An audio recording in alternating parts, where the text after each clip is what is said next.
Okay, in today's video, we're talking about Hunt Showdown in 2025. Hunt Showdown in 2025. Hunt Showdown, back in the day, before this is pre even 1896 update, it was a great, phenomenal game. There weren't a lot of hit reg issues. There weren't a lot of visual and stuttering glitches, I would want to say. But then post 1896 update, I want to say that there were a lot of stuttering issues. There were a lot of hit reg issues, in my opinion. And we're going to talk about the changes that they've made within the past year that, in my opinion, have made the game worth coming back to for the average player. Now, I've always liked Hunt Showdown. Hunt Showdown has always been a good game, in my opinion. Well, it has and it hasn't. But when it originally launched, it was a great game, in my opinion. There weren't too many bugs. It was made by a studio that I liked at the time. They made a game. They created this game idea that I also liked. I like it more as a game idea than Tarkov because it's literally Wild West meets horror extraction shooter. So if you don't know what Hunt Showdown is, that's basically the gist of it. But I'm assuming a lot of you watching this video are thinking about returning to the game. And I want to say that Crytek has focused a lot on player feedback, and I respect that as a company. Should the original fuck-ups been there, in my opinion, if they play tested their game properly, the original fuck-ups they made with the original 1896 relaunch back in 2024 should have been a lot more polished. But that's besides the point. How is it now? Well, I think now it's in a lot better state. It's more immersive, it's stable, and honestly, that addictive experience we originally fell in love with back pre 1896 update, it's there again. It's there again, in my opinion. I had a lot of fun coming back to this game. And there are still some issues, but there's a lot of good, and we'll get into that. So the core fixes were a majority of them were made back in 2.21 or 2.2.1, sorry.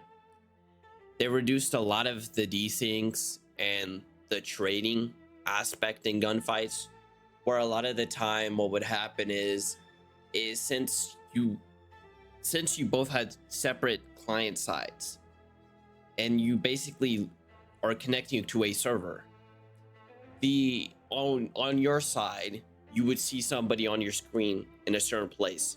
On their side, they would see you in a certain place. Okay, and let's say this is 0.2 milliseconds behind, right? Well, on their screen they shot you, and on your screen you also shot them.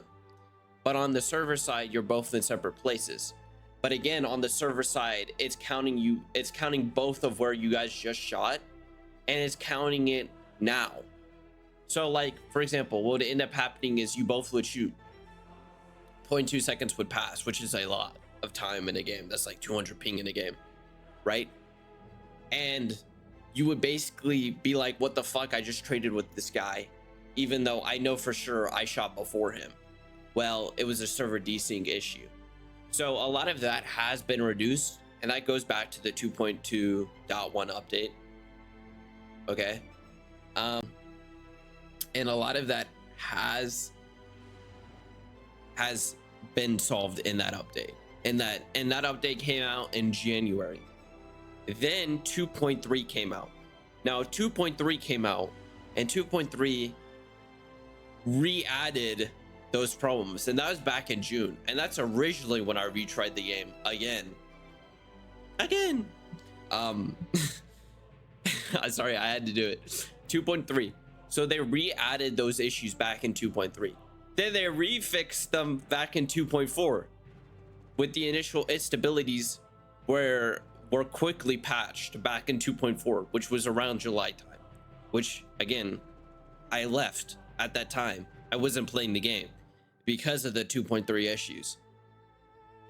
So Crytek has a lot of issues, okay, and I am going to bash Crytek for a second here before I start praising them again, but they have a lot of issues where they'll release an update like nobody QA tested it. How do you have no QA? There's no shot your whole dev team doesn't QA test the game before you launch it. You don't see these issues. Like, this is what I'm saying with certain companies must just not test their games properly to any degree, because they would see these issues and they would stop them before they release the patch. Anyway, 2.4 fixed what 2.3 re-fucked up, and now you have consistent frame rates, you have reliable playing sessions, reliable long playing sessions, I should say, without crashing, without stuttering, without no regs, to a large degree, I should say. Then they rebalanced gameplay. They also rebalanced gameplay in 2.3. And in 2.3, they promoted a lot of different play styles. So they made a lot of play styles that weren't necessarily good before better. They ditched a lot of the meta dominant play styles for tactical variety, I would say. And they also have added events with fresh mechanics, like, for example, the Post Malone event, which I actually did really like. The Post Malone event was really fun. Post Malone event was fun, and I hope they actually add it back at some point in the future, like maybe around Christmas time, because not only will you have a lot of players there, and it might invite a lot of players back, but the Post Malone event was fun. It added the Chokuno. That gun is fun to use. Is it good? No. Is it fun? Yeah, that's all that really matters. In my opinion, is if it's fun. It's definitely not good, but it added that, and then it also added the consumable item that gives you back a burned health bar, so or a knocked health bar. So it's like I think it's called the restoration shot, something along those lines, where it gives you back this health bar, and I think that's pretty cool. I don't think it's brokenly overpowered. I've used it before. It just adds more fun to the game. The UI and quality of life of the overall game has been polished to a significant degree. So, like, for example, there are improvements such as real-time team health bars. So it's easier to see your teammates' health, which should have been in the game since day one, to be honest, but that's besides the point. They streamlined the overall inventory. There's better 3D audio. I have to say, the audio coming back to the game is 1,000 times better than it was on the original 1896 launch. Okay, there's a smoother store experience. There's like reduced annoyances, I would say. It enhances the overall immersion of the game, I must say. And the way they've done this has been due to visual upgrades. There's been enhanced maps with denser forest, foliage, new sightlines, dynamic lighting, which all add to a better visual experience. But what I actually want to say has significantly improved the visual upgrades beyond even the dynamic lighting has been the dynamic weather. The dynamic weather is genuinely outstanding. When it's hardcore raining in this game now, oh man, you can feel it. I do have to say, like, the dynamic lighting has been insanely good, and I must say that's a massive upgrade on the game. There has been consistent fresh content and events, I must say. For example, the Judgment of the Fool event delivered great changes, or great challenges, great rewards. And actually, something that releases tomorrow, as of recording of this video, September 24th, is the Web of the Empress event, which introduces spider enemies, tarot buffs, and debuffs and then also gear for an ongoing event, which I think is going to be great. So they're consistently adding updates, events to the game, which makes the game still exciting. However, here's some cons. I'm gonna get to the cons now. So it's not all benefits here. I do recommend you need this game on an SSD for optimal performance, as this is an asset heavy game, and not just an overall asset heavy game. It is an asset dependent game, I would say. If you do not have this game on your SSD, which I'm gonna start getting fed up with this. If you don't have this game on an SSD, it will not load in for like a minute, even when you're in the game. So be prepared to see Play-Doh on your screen for a minute if you have this on your hard drive once you're loaded into the game, which there should be a minimum load requirement pre-entering the game. I don't mind if you need to load up the assets before I get into a game. If I have to wait 3 minutes before I get into the game, that's fine.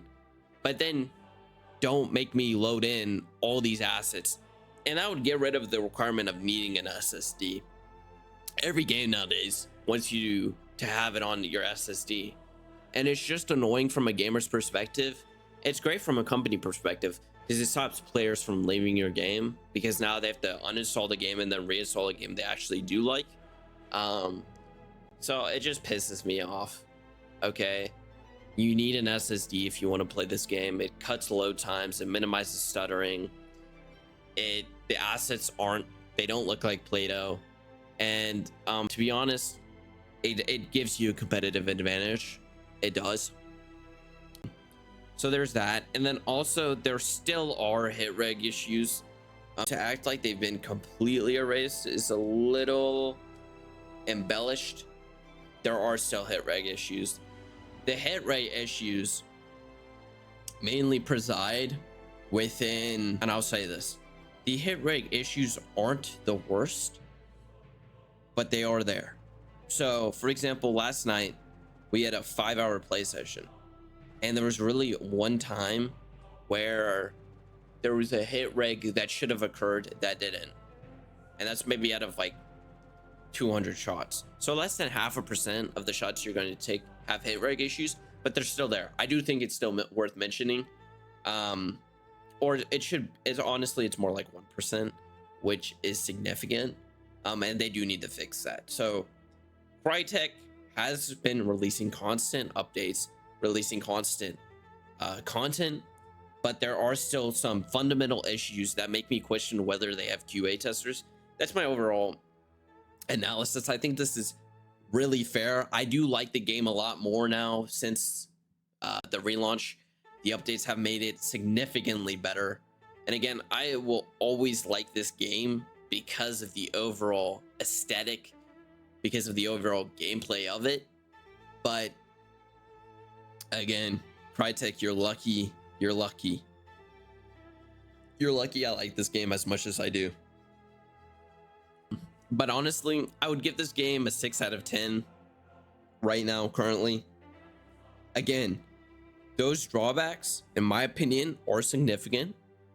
And you need to understand, I will say this though. Again, I'm getting back to this. The game is a lot better than it used to be. So, on the relaunch. Now, pre-Hunt Showdown 1896, if you didn't play the game, it was phenomenal back in the day.